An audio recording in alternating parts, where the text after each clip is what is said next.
Everyone makes mistakes, and film critics are no exception, so we're gonna forgive them for getting it so wrong with these sci-fi movies. 2009's Knowing is a truly fascinating film. Helmed by The Crow and I, Robot director Alex Proyas, the film follows a boilerplate Nick Cage protagonist as he stumbles upon a code that contains dates, death tolls, and coordinates, all of which point to the coming of an apocalyptic calamity. How am I supposed to stop the end of the world? With a 35% rating on Rotten Tomatoes, Knowing often gets a bad rap due to its bizarre ending, but that's part of its genius. Nobody else could have led a movie like this, and the story itself unfolds in a way that seems to match the off-kilter madness of its star. And don't just take our word for it. One of the film's few positive reviews came from none other than Roger Ebert, who wrote, "Knowing is among the best science fiction films I've seen. Frightening, suspenseful, intelligent, and when it needs to be, rather awesome." Tron Legacy could have been the beginning of something truly great. Directed by Joseph Kosinski, the long-awaited follow-up to the original Tron was made at just the right time, technologically speaking. Using modern special effects, Kosinski was able to craft an immersive cyberpunk world in the grid, updating the lackluster visuals of the original with an impressive style worthy of the Tron brand. Between the electric special effects, that remarkable Daft Punk score, and the return of a few familiar faces, it's hard to see why the critics gave Tron Legacy its meager 51% score on Rotten Tomatoes. The film's world-building and sense of immersion are more than enough to warrant a visit to the grid, and the story provides a compelling look at the dangers of getting too deep into the world of technology. It's possible that the upcoming Tron Ares might give this franchise the kickstart it so badly needs, but even so, it's a real shame that Legacy never got off the starting line. Ah, John Carter. Two words that have basically become synonymous with the term box office bomb. We ride for some danger!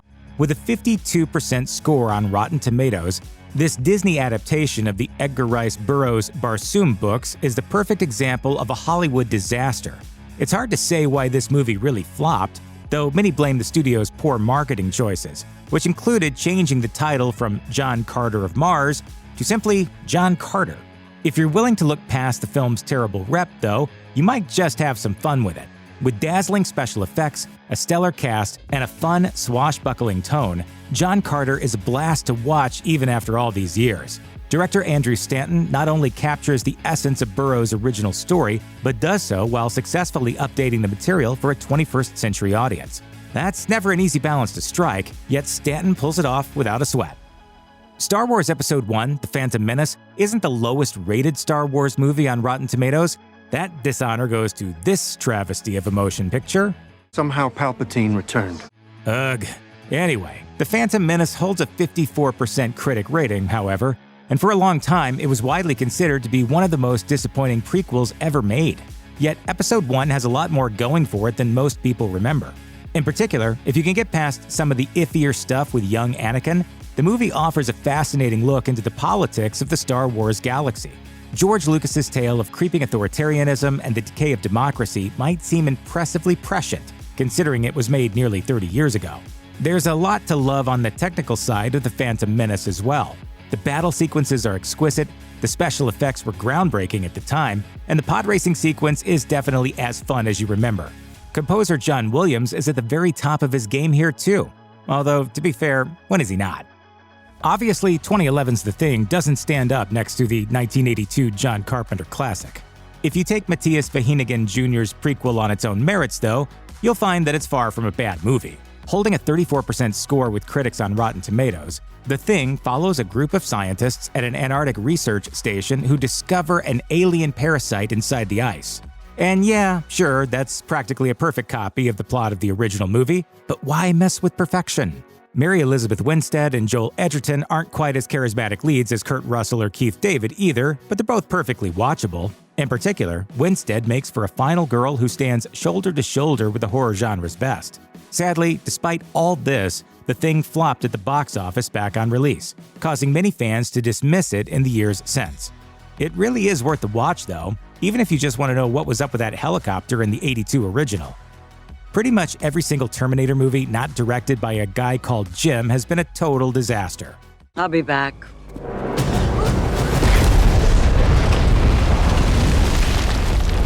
But while those other films desperately attempted to imitate the success of the Terminator and T2, only Terminator Salvation dared to take the story in a new direction. Pivoting from the franchise's time travel shtick and moving full force into the future war, Salvation follows John Connor as he rises through the ranks of the resistance against the machines. The movie got a paltry 33% critics score on Rotten Tomatoes, but it deserved so much more. While not on par with the originals, this McG-directed action thriller offers plenty of intense action and tie-ins to its predecessors, while also raising some genuinely provocative questions about the nature of humanity. Of course, Terminator Salvation isn't nearly as slick as the first two Terminator movies, and it's far from flawless even in its own right, but it is the sequel most worthy of carrying the franchise's name. Okay, so nobody here is saying that Alien vs. Predator is actually good. Paul W.S. Anderson's franchise crossover more than earned its 21% score on Rotten Tomatoes. With a muddled plot, poor performances, and a watered-down violence, the flaws of this 2004 sci-fi extravaganza are matched only by those of its sequel, Aliens vs. Predator Requiem. Nevertheless, AVP is worth seeing, for some people at least. Getting to watch a xenomorph and Predator square off on the big screen was a lifelong wish for many before this film came out, and it's still thrilling to see these two iconic monsters throw down. Lance Henriksen's performance as Charles Bishop Wayland is a treat to watch too, making him something of a diamond in the mother of all roughs. Aside from that, well, there's not much to praise here. If you can turn your brain off, however, you'll probably find the fun in AVP. Probably. Batman vs. Superman: Dawn of Justice united DC's biggest heroes on the big screen for the first time ever, pitting the Caped Crusader against the Man of Steel in the showdown of the century. Or at least that's what it was supposed to be.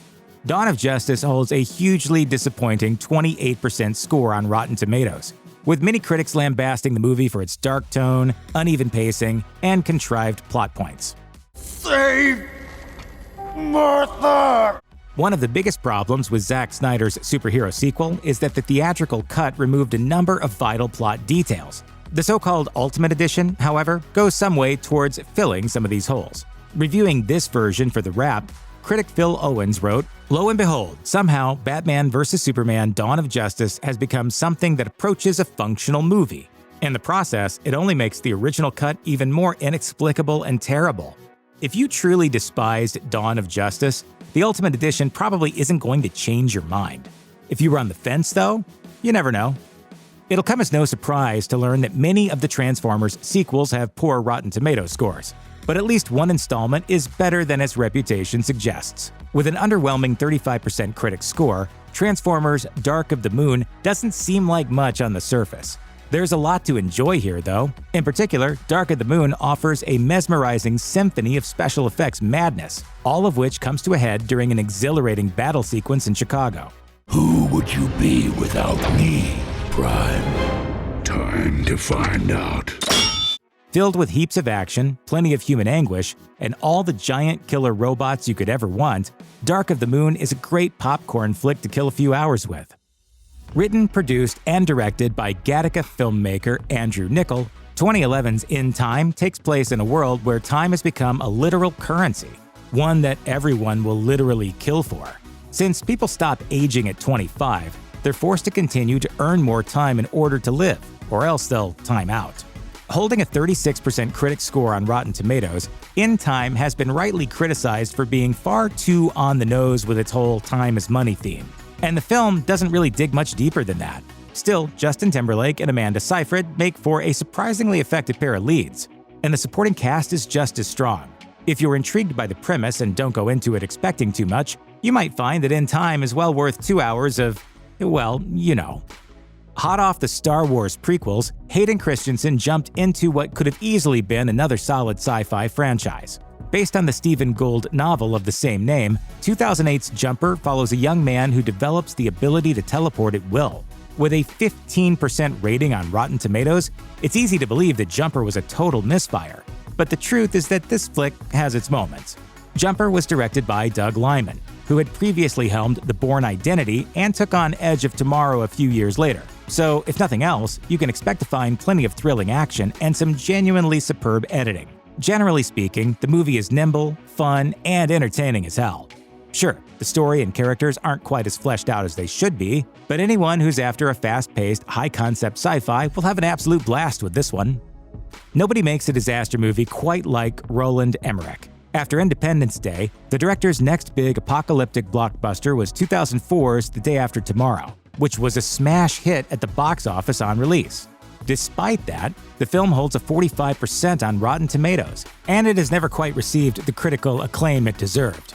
Led by strong performances from its all-star cast, The Day After Tomorrow asks what would happen if climate change suddenly accelerated, leading us into a new ice age. Scientifically accurate? No. Fun? Sure. The Day After Tomorrow offers plenty of thrills and groundbreaking special effects. And while it probably doesn't rank quite as high as some of Emmerich's other movies, it still makes for a hugely entertaining disaster flick. If you thought that The Day After Tomorrow was a tour de force in CGI destruction, just wait until you see 2012. I have goosebumps, people!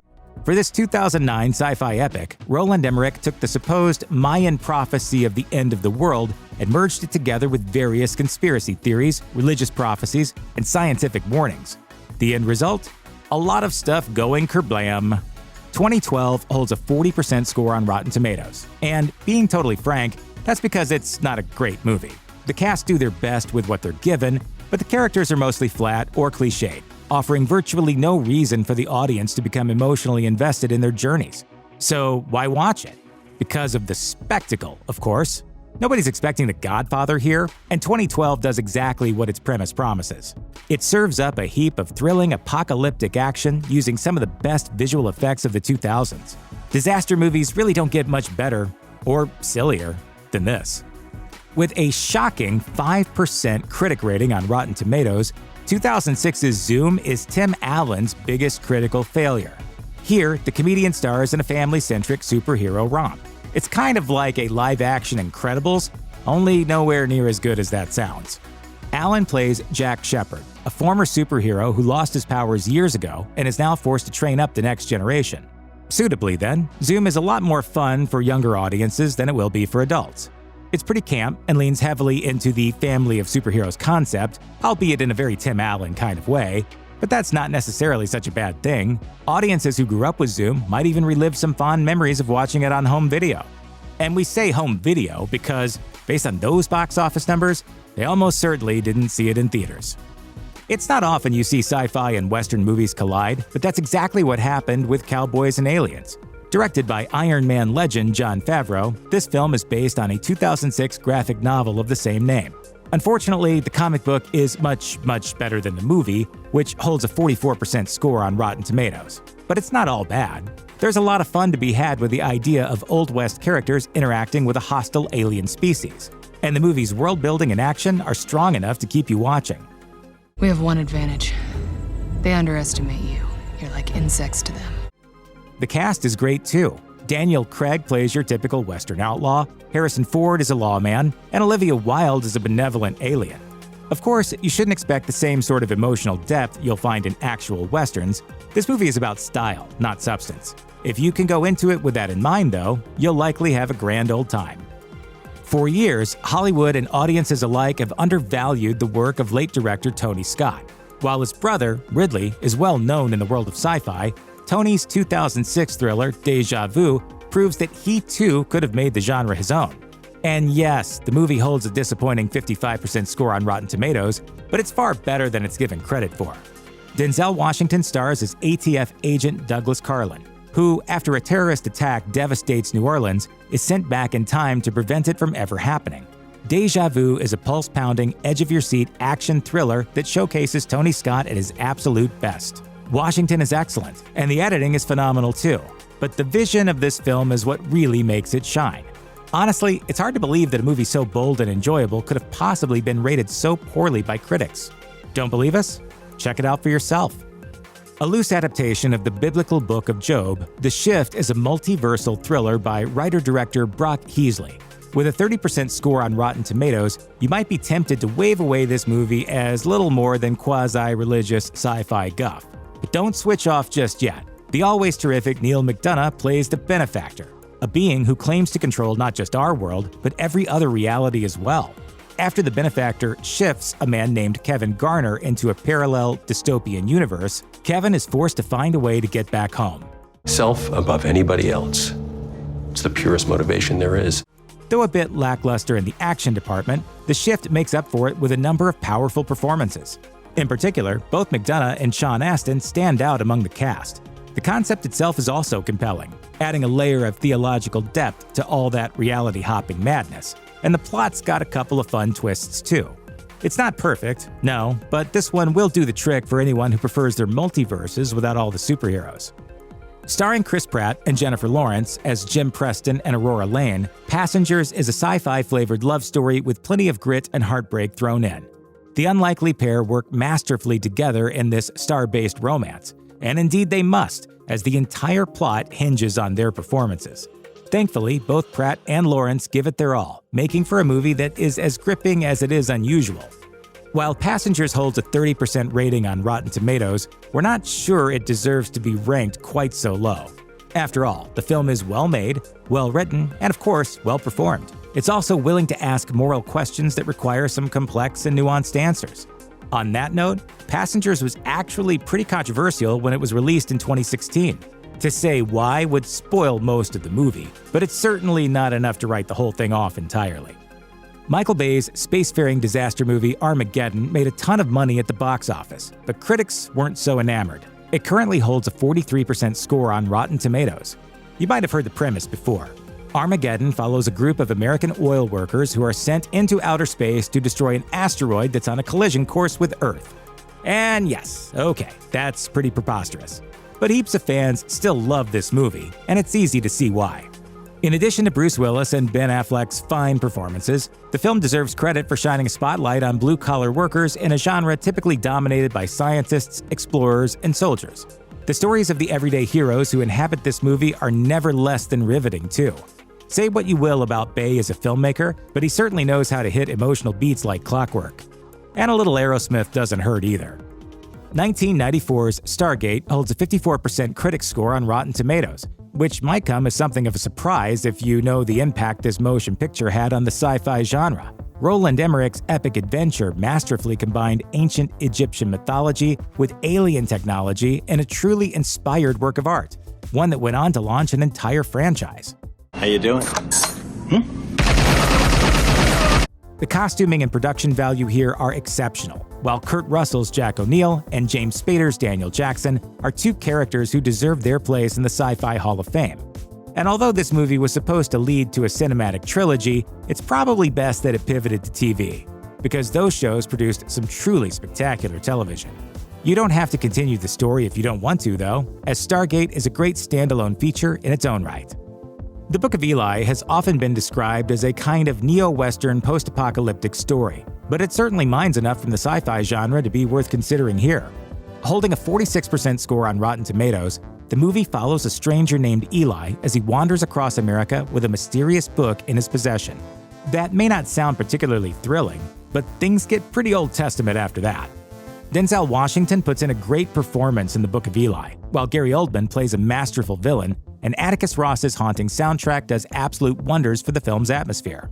It's also filled with great action sequences and led by a brilliant story that far exceeds the movie's reputation. It's hard to talk about the plot of Oblivion without giving too much away, but let's give it a go anyway. In the future, a war against aliens has left Earth as little more than a ruin. Tom Cruise plays Jack Harper, a man tasked with guarding critical infrastructure on a human colony on Titan, and, well, that's pretty much everything we can say. Oblivion may hold a 53% on Rotten Tomatoes, but given the film's breathtaking cinematography, practical costume design, and the solid performances delivered by Cruise and his co-stars, it's absolutely deserving of reappraisal. If you're looking for a science fiction thriller with plenty of twists and turns, press play on Oblivion, and try not to spoil yourself before you do. It's not easy to defend the many flaws and Upside Down, but this 2012 sci-fi romance is at least fascinating to watch. Taking place across two worlds that exist directly on top of each other, the plot follows two star-crossed lovers as they fight for their love. And because so much of the film is literally upside down, everything gets pretty trippy pretty quickly. No, it's not perfect, There are a handful of glaring plot holes in the story, and something about the whole thing never seems to click, so it's easy to see why it scores just 29% on Rotten Tomatoes. Yet the bizarre premise and bold visuals of Upside Down help deliver a movie that, if nothing else, is undeniably unique. No actor has ever become Superman quite like Christopher Reeve. Easy, miss. I've got you. You've got me! Who's got you? Everybody really did believe a man could fly after seeing Superman the movie in 1978. Sadly, though, that magic soon began to fade. With a 10% critic score on Rotten Tomatoes, Superman 4: The Quest for Peace is the fourth and final film in the Reeve-led series. After the Cannon Group landed in some money trouble, the movie's budget was stripped back. As a result, some of the story's subplots were removed, while the finished product reuses a number of shots. It's a movie that's practically falling apart at the seams. And yet, over the years, The Quest for Peace has acquired something of a cult following, particularly among Superman fans. Much of that is thanks to its star. As Christopher Reeve's final performance as the character, it's clear that his take on the Man of Steel wasn't what was wrong with this picture. In honor of his portrayal, as well as the franchise's final moments from Margot Kidder and Gene Hackman, The Quest for Peace might just deserve another chance. It took a long time for the X-Files I Want to Believe to get made, and when it finally did hit the silver screen, people didn't exactly love it. While many assumed that the film would delve into the vast mythology established by the X-Files TV series, David Duchovny's Fox Mulder and Gillian Anderson's Dana Scully went off to tackle another case entirely. This time, they investigate a missing FBI agent, a priest, and a conspiracy involving head transplants. In some ways, The X-Files I Want to Believe is more a horror story than science fiction. But it's a powerful mystery, however you categorize it. Despite its measly 32% rating on Rotten Tomatoes, I Want to Believe isn't a bad film. Directed by series creator Chris Carter, it delves into issues of faith and conscience, science and morality, and life and death in a thrilling adventure that does actually feel a bit like an extended episode of the show. It's nowhere near as good as the first X-Files movie, of course, but I Want to Believe is a must-see for fans of the franchise and a maybe-should-see for everybody else. The original Highlander is a fantastic film. Highlander II: The Quickening is not. In fact, with a genuinely impressive score of 0% on Rotten Tomatoes, it's widely considered to be one of the worst movies ever made. It's poorly paced, the acting is awful, and the retcon revealing that the immortals hail from the alien world of Zeist is just unspeakably horrible.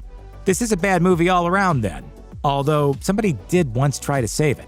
In 1995, a director's cut of the film, titled Highlander II: The Renegade Version, was commissioned by director Russell Mulcahy, who himself despised the theatrical cut.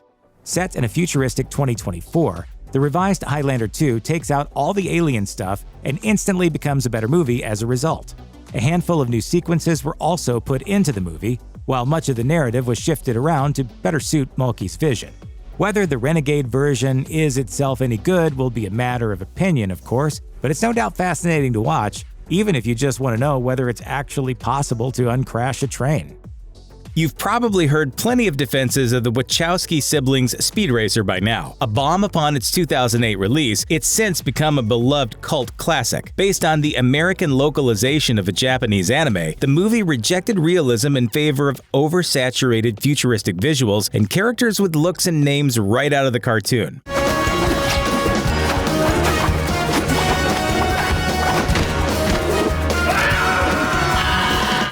But to the surprise of many, there's no parody or cynicism in Speed Racer. The characters are played as real people with emotions and believable motivations, and Speed Racer in particular is a very sincere young man who just wants to be the best at the only thing he's good at. The racing scenes are a delightful mix of speed, color, and editing. Speed Racer isn't just a weird movie worth watching, it's a genuinely great film that the public just failed to appreciate upon its release. Arnold Schwarzenegger was a megastar in 1993, and Last Action Hero was intended to be a huge summer blockbuster, but it became a legendary flop. Critics hated it, and audiences just didn't have time for it. What's interesting about Last Action Hero is ultimately what makes it a failure. It's a parody of over-the-top action films that allows itself to become an over-the-top action film. It satirizes overused tropes and then turns around and uses them with barely a wink. Schwarzenegger plays Jack Slater, the hero of a series of action films who finds his way into the real world, but also turns up as himself in the real-world scenes. Wait, where are you going? I'll be back. Ha! You did not gonna say that, did you? That's what you always say. It doesn't all quite hold together, but it's still entertaining, and some excellent performances along with the grand scale of what it's trying to do narratively make it an interesting watch. Jupiter Ascending is the second Wachowski film on the list, and it won't be at all surprising if it becomes as much of a cult classic as Speed Racer once a little more time has passed. The major flaw of Jupiter Ascending is that it tries to do too much. Mila Kunis stars as Jupiter Jones, a poor girl from Earth who finds out she's next in line for a vast inheritance from outer space. Channing Tatum plays a wolfman from space who's assigned to protect her from the many forces aligned against her. Chief among those forces is Eddie Redmayne, who plays an evil alien who's human in appearance but unmistakably reptilian in demeanor. There are certainly valid criticisms about the movie. The plot is definitely convoluted, and some of the dialogue isn't great. But a lot of the critics that contributed to Jupiter Ascending's low Rotten Tomatoes score seem to have a problem with the basics of the space opera subgenre. It may not be a perfect movie, but time will almost certainly be kind to it. Despite its bad reviews, Event Horizon might be the most frightening outer space horror film that doesn't involve facehuggers or xenomorphs. In fact, there are no aliens in this movie at all, unless you count an unseen and shapeless evil. The Event Horizon was a ship equipped with a new kind of interdimensional warp drive, which disappeared on its test flight 7 years earlier. Now it's reappeared near Neptune, and another ship is sent to investigate. What the crew finds is a ghost ship that seems to have recently returned from hell itself. One by one, they encounter manifestations of their dreams and nightmares, and most of them don't survive. This is a grisly and disturbing movie that's definitely not for everyone. But if you like horror, the haunted house in space premise is interesting, and the scares are definitely there. What do you think you're doing, Doc? You wanted to know where the ship has been. So now you'll find out. Masters of the Universe is a big, glorious mess. Adapted from the popular line of toys, it probably earned its low Rotten Tomatoes rating, but it's still pretty fun, especially if you're into that Canon Films VHS aesthetic. Dolph Lundgren plays He-Man, the barbarian who must defeat Skeletor, played here by Frank Langella. You dare threaten her life? I dare anything! I am Skeletor! The film contains very little of the mythology from the Masters of the Universe cartoon and comics, but it tells a pretty fun, action-oriented story about an eternal war in a sci-fi fantasy world spilling into 1980s Earth. Most of the cast is quite good, and Lundgren's physical acting is perfect for the character of He-Man, even if you can't always understand what he's saying. Gwildor, can this device of yours get us to Grayskull? Certainly. To the sorceress? Honestly, that kind of sums up the whole movie. It doesn't always make sense, but you want to keep looking at it. Howard the Duck is remembered as one of the biggest bombs of all time. Based on the Marvel comic by Steve Gerber, it was intended to be an animated film. However, producer George Lucas owed Universal a big summer release, so he decided to just have his special effects people build a duck suit and make the film live action. The movie starts as an off-kilter comedy and then escalates into an action film until it climaxes with a battle against a giant monster. Unfortunately, it lacks the strong writing and cast of veteran comedians needed to make that all work. Nevertheless, Howard the Duck is worth a watch just for how weird it is.